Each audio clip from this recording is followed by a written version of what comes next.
PYT Sports. This is Robert Littal with the dream team of JJ and Denise Jones. DJ's in the building. You know who we are? We're media people. And you know what media people do? We talk to athletes all the time. Sometimes they get a little bit contentious. Yesterday, Baker Mayfield, one of my favorite players to be perfectly honest. I actually like him too. I like his moxie. He has a lot of moxie. Baker Mayfield went on the Colin Cowherd radio show. Cowherd has been critical of Baker Mayfield. He doesn't think he should have been the #1 pick. Has been critical of some of the actions that he did on the field. So they basically went one-on-one, Mike Tyson versus Michael Spinks, about some of the things that happened while Baker Mayfield was on the field with Oklahoma. Check out this first video of Colin Cowherd saying what upset him about something that he saw Baker Mayfield not celebrating with his teammates. Got two pieces of video. First one's a football video. And I saw this and I'm like, oh, Baker. You're playing Ohio State. I watched every snap. You were, gloriously talented guy, right? And then I see this play right here. Now watch this, Baker. And you throw a touchdown. And instead of, now I don't like this. I'm going to tell you right now. How come you're not, what? Where are you going? Where are you going over there? Our band is over there. Our student section's right there. And then straight back to our sideline. What about your team? Did you watch the rest of the game? I watched the whole game. You did? So you saw me celebrate with my teammates like the 3 touchdowns before that too? I don't like that. Oh, okay. Yeah. So I guarantee you, when Colin was watching that game, he actually went, "Oh, Baker!" He didn't see the touchdown. He didn't see the wide out go in the end zone and break those 2 tackles. He went, "Oh, Baker," because that's what he was actually doing when that play happened. No, it wasn't. No, it wasn't. That's what he did when he was preparing for the show that day, and he wanted to have something to fight with Baker Mayfield about.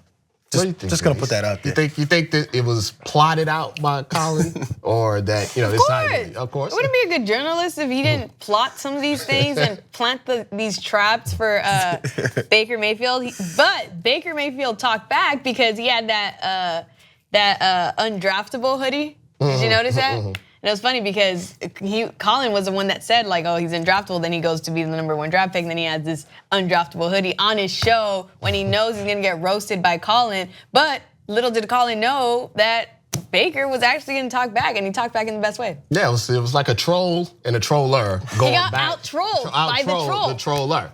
So this continued on. So they didn't stop after this. This continued on the back and forth between Colin Cowherd and Baker Mayfield. Let's listen to more of what Baker had to say as he was calling out Colin Cowherd for being fake. You pulled the one clip of me running right there to our fans and people that traveled well to that game, first of all. And then you didn't show the rest of the clip of me going to our sideline? No. You have to go to the sideline. You're not going to go to a hospital. Well, where are you going to go after the touchdown? You're not going to go. But you're acting like I just ran away from everybody. Well, you did, but then you came back and circled to the sideline. This is a 5-second clip of yours showing me, and then I'm off the screen right there. I'd like you to be with your teammates. So this kept going on. This is some good stuff. This is some good wrestling, some boxing, some UFC. Listen to them continue to go at each other about this clip.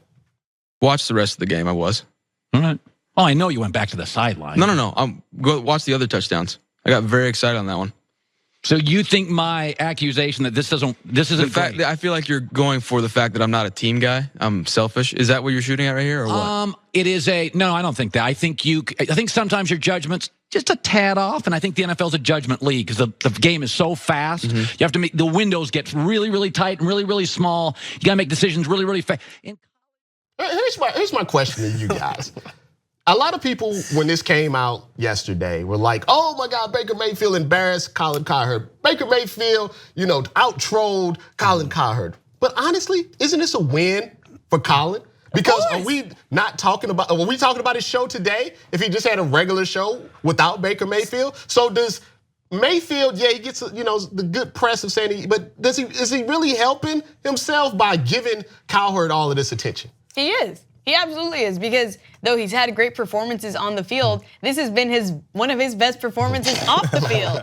So this is a win-win for both sides, because we're seeing a different side to Baker, I feel, in the sense where athletes constantly have to hear this bad talk, and both good and bad talk, right? About that comes from the media. And very few times do you actually get to confront the media, right? And so he has this opportunity, and he capitalized on the opportunity in the best way, because he even got to throw in some jabs himself. He asked, I don't know if we're gonna show this on here, but he asked Colin if he played football after high school. Like, that's such an important question, you know? And it takes a lot of, it's not your average athlete. A lot of these guys, we think they're meatheads. He carried the conversation and he won his debate. JJ, have you ever confronted or had an athlete confront you about something that you said, or any type of person, you know, that you talked about on the show? You have to be prepared for that. That's the thing. What Colin went into this thinking was, he's like, I need to make this kid go ahead and heal to the way we like for them to be. It's why I've always had an issue with when some journalists they vote in like Hall of Famers or things like that. It's like a lot of times these guys hold grudges because of past interactions or contentious interviews they've had with people. And it's almost not fair, because I've said this and I'm gonna say it for the 1,000th time. I think a lot of, and this brought up from what Baker said about, did you play football past high school? A lot of these journalists were athletes and never made it past junior high, JV football. Let's keep it real. Facts. And then so when you look at pro athletes, you don't like their attitude. How dare he think he's all this? It's because he is all this. Pro athletes, you have to have a certain level of confidence in yourself to make it to this pinnacle of your career. A lot of people who couldn't make it past 14-year-old football are jealous. Let's keep it real.